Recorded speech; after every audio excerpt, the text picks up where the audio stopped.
tonight. I totally want to know where you got that shirt. You have to let me know. So hi, I'm Libba Bray, and I am thrilled to be here tonight as part of This Is Teen, which is a really incredible website. If you guys haven't checked it out yet, it's really, really neat. You can go to thisisteen.com, or you can go to This Is Teen on Facebook. And the cool thing about it is that it's a great place to connect. It's a great place to talk about books, to connect with authors that you love, but it's also just a great place to kind of connect with one another. And I so wish that there had been something like that when I was growing up in a small town in Texas, and I thought, oh, has anybody else read Jane Eyre? Okay. It would have been really great to have some place, where I could meet other teens in that way. So it's a really neat thing. So please check it out. Come and let us hear your voices, because that's really what it's all about. I am often asked, there are like categories of questions that I'm asked. One is, where do you get your ideas from? One is, what were you like as a teen? One is, do you have any interesting road trip stories? Oh, I would have to ask. And let's limit it to that. So I'm going to answer the first one, which is, where do you get your ideas from? I ended that sentence with a preposition, so please don't tell my mom, the English teacher, because I still bear scars from that. And I always say, actually, that I get them from small children. I just steal them. And I say that because it's true. So if any of you have any small children with great ideas tonight, please bring them over to me. Thank you. Appreciate that. I'll try to leave them unscarred, mostly.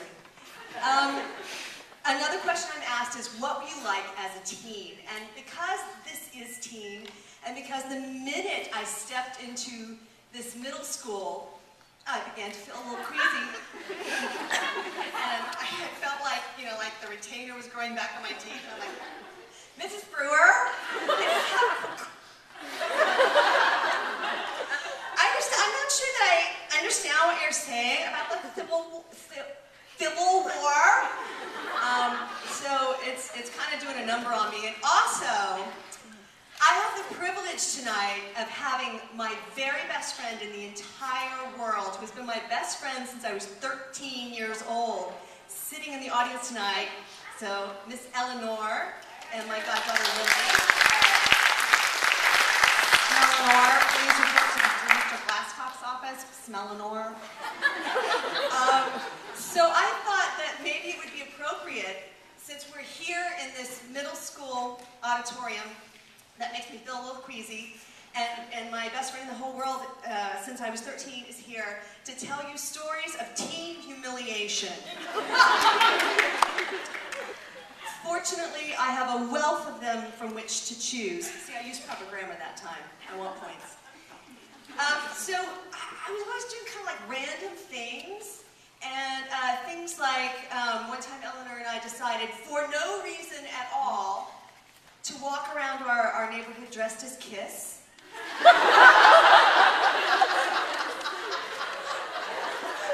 Like you just wake up in the morning, you're like, what are you going to do? I don't know, maybe like eat some Twizzlers and dress up as a space alien band and walk around our neighborhood. Yeah, that sounds cool, because no one will think we're weird. And so we were always doing kind of strange things like that. And I had no luck with the gentleman. I know that it's hard to believe. Looking at my brazen intelligence. My remarked upon bodaciousness. It's a lot of E's. But for some reason, the gentleman did not notice me in high school and junior high. And so I took it upon myself to kind of make myself a little more noticeable. And one of the ways I did this is one time, it was at the Holiday Inn pool. She's laughing already, because she knows what's coming. I was at the Holiday Inn pool, and lounging out. Now, you may notice that I wear glasses, and I've worn glasses since the 2nd grade, because I have the worst eyesight in the world.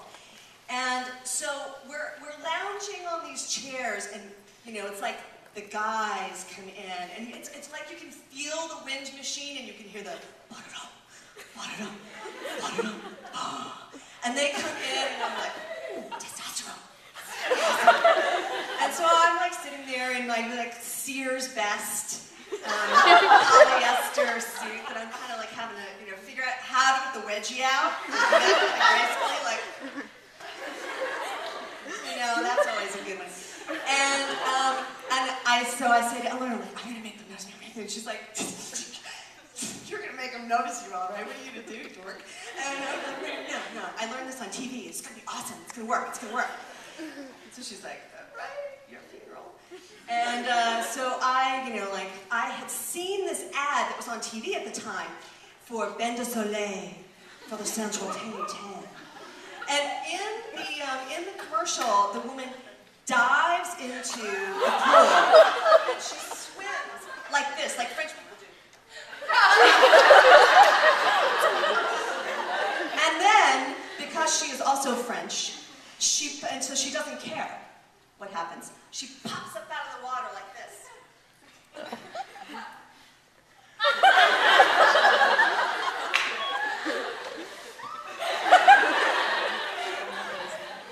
So I was pretty confident that I could pull that right off, despite the only thing French about me having eaten French fries. So I dive in, and I swim, and I swim, and I swim, and I pop up. But what I had neglected to notice, salient detail, was the metal pipe sticking out of the sticking out of the side of the pool. And so when I popped up, I clocked myself in the head, and I'm pretty sure that thwack is still resounding over North Texas somewhere. And of course, I promptly fell into the pool and began to swallow lots of water. So I'm injured, and I fall into the water, and I'm like, and I'm vomiting up water, and I'm trying to dog paddle away from the pipe and the guys. And over on the side, I hear a familiar sound. It's kind of like that. And it is like a machine gun laugh. Clipper from hell. I know that it is the charitable heart of my best friend, feeling complete sympathy for me and managing to muster up an, are you all right? Did you hurt yourself? I'm sure we'll be fine. Yeah, not so much. Meanwhile, the guys are over there looking at me like, what is wrong with that girl? So as you can see, I needed a place like This Is Teen because it would have kept me out of the pool and away from danger. So I think I'm going to launch right into a little something about beauty queens. And, because that's a natural segue. I have this thing where I really kind of hate to talk about my book because I feel like I get very inarticulate. It's like deer in headlights. You're like, what's your book about?